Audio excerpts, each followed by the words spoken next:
Galera, vamos agora iniciar nossa primeira aula de condicional.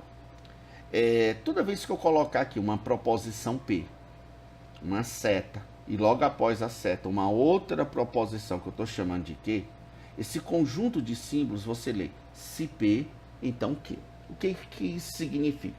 Significa dizer que essa segunda proposição, ela tem como consequência a primeira.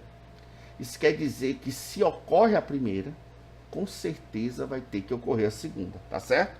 Por exemplo, se eu digo que P é eu sou paulista e que Q é eu sou brasileiro, como é que fica a condicional dessas duas proposições? Como é que fica? Se P, então Q. Vai ficar representada da seguinte forma: se eu sou paulista, então eu sou brasileiro. Então você percebe que se ocorrer a primeira, ou seja, se o cara for paulista, com certeza o cara ele é brasileiro. Então, fazendo uma análise simples dessa frase, é possível você montar a tabela verdade da condicional de duas proposições. Então, essas afirmações eu sou paulista, ela pode ser tanto verdadeira como falsa. Assim como essa afirmação eu sou brasileiro, que alguém afirmou isso, também pode ser verdadeira ou falsa. Então, as possíveis combinações de valores lógicos entre P e Q são essas. Ou ambas são verdadeiras, ou a primeira é verdadeira e a segunda é falsa, ou a primeira é falsa e a segunda é verdadeira, ou ambas são falsas, ok? Então, quando eu digo o seguinte, quando eu vou analisar a veracidade de uma condicional, eu vou analisar a possibilidade de ocorrer o que eu afirmei. Por exemplo, eu estou afirmando aqui nessa linha, dizendo que realmente eu sou paulista, tá aqui, ó, verdade, eu sou paulista, e verdade que eu sou brasileiro. Então isso aqui é perfeitamente possível. O cara é paulista, então com certeza ele vai ser o quê? Brasileiro. Por ser possível, eu digo que essa condicional aqui ela é verdadeira. Agora olha a segunda linha. Eu garanti que o cara é paulista, mas eu neguei o fato dele ser brasileiro. Pessoal, como é que uma pessoa vai ser paulista e não vai ser brasileiro? Isso aqui é impossível. Diante da impossibilidade, da incoerência disso, eu afirmo que essa condicional aqui ela é falsa. Agora, percebam que nas duas últimas linhas, eu garanti que era mentira que o cara é paulista. Então, quando o cara não é paulista, eu pergunto a vocês, é possível ele ser brasileiro? Cara, claro que é. Por ser possível, eu digo que essa condicional é verdadeira. Mas também é possível que ele não seja. Se o cara, uma pessoa, pode muito bem não ser nem paulista nem brasileiro. Então, por isso ser possível, eu garanto que essa linha leva uma condicional verdade, uma condicional cujo valor lógico é a verdade. Então, uma condicional, ela só é falsa em um caso, quando a primeira é verdadeira e a segunda é falsa. Vamos fazer aqui um exercíciozinho, um treino. Considere essa frase verdadeira. Se eu estudar, então seria aprovado no vestibular, ok? Vamos fazer, diante dessa frase, julgar algumas afirmações. Primeira afirmação, João estudou, logo ele foi aprovado. Pessoal, eu vou dar um conselho muito simples para você tirar essas conclusões de uma maneira rápida. Quando você estuda condicional, você está estudando uma operação lógica, que obedece às suas regras, independentemente de quem é P e de quem é Q. Ou seja, independentemente das proposições que aparecem antes ou depois da seta. Então, o que é que eu recomendo? Eu recomendo que quando for dar qualquer questão, te fornecer qualquer condicional, você substitua essa condicional que a questão forneceu por uma condicional que faça completamente sentido para você. Então, por exemplo, estudar, eu vou substituir pelo fato do cara ser paulista. Então, toda vez que eu leio alguém estudou, eu estou lendo alguém é paulista. Se aprovado, eu vou substituir pelo fato da pessoa ser brasileiro. Então, toda vez que eu leio alguém foi aprovado, alguém é brasileiro.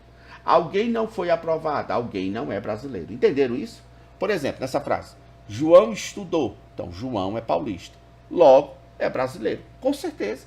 Se João é paulista, ele com certeza é brasileiro. Agora, olha a segunda. Pedro não estudou, ou seja, Pedro não é paulista. Logo, não foi aprovado. Logo, não é brasileiro. Pessoal, se Pedro não é paulista, eu posso garantir que ele não é brasileiro. É claro que essa informação ela é falsa. O fato de uma pessoa não ser paulista não me garante nada que ela não seja brasileira, ok? Olha a terceira frase. Joana foi aprovada no vestibular. Aprovada, entendo como brasileiro. Então eu vou entender, Joana é brasileira. Logo, ela é paulista. Cara, o fato de uma pessoa ser brasileira não me garante nada que ela é paulista. Então essa frase, ela também é falsa. Olha a quarta e última frase. Gabriela não foi aprovada no vestibular, logo ela não estudou. Entende-se? Gabriela não é brasileira, logo não é paulista. Pessoal, com certeza, alguém que não é brasileiro, com certeza não é paulista. Então, fica a dica. Toda vez que você estiver fazendo análise de uma condicional, substitua a condicional analisada por uma condicional que faça completamente sentido para você. Assim você vai conseguir tirar conclusões de uma maneira rápida e simples. Por exemplo, toda vez que eu monto uma condicional, você tem a primeira proposição, que ela vem antes da seta, e a segunda que vem logo após a seta. Então, de agora em diante, você vai botar isso na sua cabeça, que a primeira, ela é uma condição suficiente para a segunda. Ou seja, a primeira ocorrer já basta, já é suficiente para me garantir que a segunda ocorra, ok? Assim como a segunda é uma condição necessária para a primeira. Isso quer dizer que a segunda ocorrer é necessária para a primeira. Note aquele nosso exemplo anterior, por exemplo. Eu disse para vocês aqui, se eu sou paulista, então eu sou brasileiro. Ser paulista é suficiente para me garantir que a pessoa é brasileira. Agora, ser brasileiro não é suficiente para me garantir que a pessoa é paulista. Ser brasileiro, na realidade, é necessário para o cara ser paulista. Entenderam a diferença? Vamos voltar lá para a nossa frase, onde a gente estava. Então eu disse para vocês que a primeira é uma condição suficiente para a segunda e a segunda é a condição necessária para a primeira. Observe essa frase que eu coloquei aqui. Maria ser matemática é suficiente para João ser físico. Se Maria ser matemática é suficiente, Maria ser matemática está funcionando como se fosse primeira proposição da condicional, e João ser físico, ele está funcionando como se fosse segunda proposição da condicional. Isso quer dizer que se eu escrevesse essa frase na forma de condicional, ela ficaria: se Maria é matemática, então João é físico. Agora eu tenho que ter cuidado. Se eu afirmasse Maria ser matemática é necessária para João ser físico, Maria ser matemática estava funcionando como se fosse a segunda proposição da condicional. Porque agora eu estou afirmando que Maria ser matemática é necessário para João ser físico. Enquanto que João ser físico passou a ser a primeira proposição da condicional. Isso quer dizer que se eu escrevesse isso na forma de condicional, era para me interpretar a frase como se fosse: se João é físico, então Maria é matemática. Ficou claro? Por exemplo, eu sou paulista, então sou brasileiro. Quais são as conclusões que eu tiro? Que ser paulista é suficiente para a pessoa ser brasileiro. Assim como ser brasileiro é necessário para a pessoa ser paulista. O que eu não posso dizer nunca é que ser paulista é necessário para ser brasileiro. Isso, pessoal, está errado. Assim como também está errado eu afirmar ser brasileiro já basta, já é suficiente para garantir que a pessoa é paulista. Então, fique atentos ao uso do necessário e do suficiente, ok? Uma outra coisa muito importante, se tratando de lógica, é o uso da contrapositiva. Imagine o seguinte: as possíveis combinações de valores lógicos entre as proposições são essa, e quando montamos a condicional, percebemos que ela é falsa apenas no caso em que a primeira é verdadeira e a segunda é falsa. Nos demais casos, a condicional ela é verdadeira. Aqui, pessoal, perceba que eu coloquei a negação de Q. Isso quer dizer que se Q é verdadeira, a negação dela é falsa. Se ela é falsa, a negação é verdadeira. Então, note que Q aqui é formada por VF, VF. Então a negação será formada por F, V, F, V. Aqui eu já coloquei a negação de P. P, na coluna que tem P, eu tenho 2Vs, 2F. Então na coluna de não P eu vou ter 2Fs e 2Vs. Se eu montar a condicional dessas duas, eu sei que a condicional que aqui está, ela só é falsa quando a primeira for verdadeira e a segunda for falsa. Nos demais casos, a condicional é verdadeira. A conclusão que eu quero tirar daí é que essa terceira coluna e a última coluna, elas são exatamente iguais. E toda vez que duas colunas de uma tabela verdade são exatamente iguais, as proposições que estão no topo dessas colunas, elas são consideradas equivalentes. Isso quer dizer que se P, então Q, é equivalente a se não Q, então não P. Isso daqui chamamos de contrapositiva. Então, toda condicional é equivalente à sua contrapositiva. Professor, por que elas são equivalentes? Porque toda vez que essa condicional aqui for verdadeira, a sua contrapositiva também será verdadeira. Por exemplo, se eu perguntasse a vocês, se eu sou paulista, então eu sou brasileiro. Essa frase, ela é equivalente a quê? A sua contrapositiva. Como é que fica a sua contrapositiva? Basta você sair negando de trás para frente. Ou seja, se você negar o último, você tem que negar o primeiro. Então vai ficar da seguinte forma: se eu não sou brasileiro, então não sou paulista. Ok? Vamos fazer uma questão envolvendo organização mental. Em seguida, vamos aplicar uma questão que envolve a organização mental e o uso da contrapositiva. Imagine esse problema. Ana, Mariana, Luana e Adriana moram em um mesmo prédio de 4 andares. Todas moram em andares distintos, sabendo que Mariana não mora em um andar ímpar. Segunda, Luana mora imediatamente abaixo de Adriana. Terceira, Ana não mora no primeiro andar. Determine os andares de cada uma delas. O que eu recomendo? Eu recomendo, nesse tipo de questão, uma organização mental. Então, nada melhor do que colocar essa tabela que te possibilita uma visualização generalizada do problema. Aqui eu coloquei os nomes das meninas e aqui nessa linha os andares, os possíveis andares que ela mora. Antes de iniciar a resolução, eu gostaria de chamar a atenção de um detalhe. Por exemplo, se eu digo para vocês que Mariana, sim, é verdade que Mariana mora no segundo andar. Se a Mariana está morando no segundo andar, é porque ela não mora nem no primeiro, nem no terceiro e nem no quarto, ok? Eu disse também uma outra informação interessante. Eu disse que todas moram em andares distintos.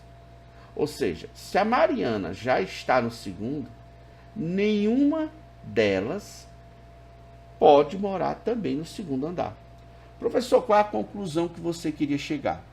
Toda vez que um quadradinho eu colocar sim, na mesma linha só pode ter não, e na mesma coluna também só pode ter não.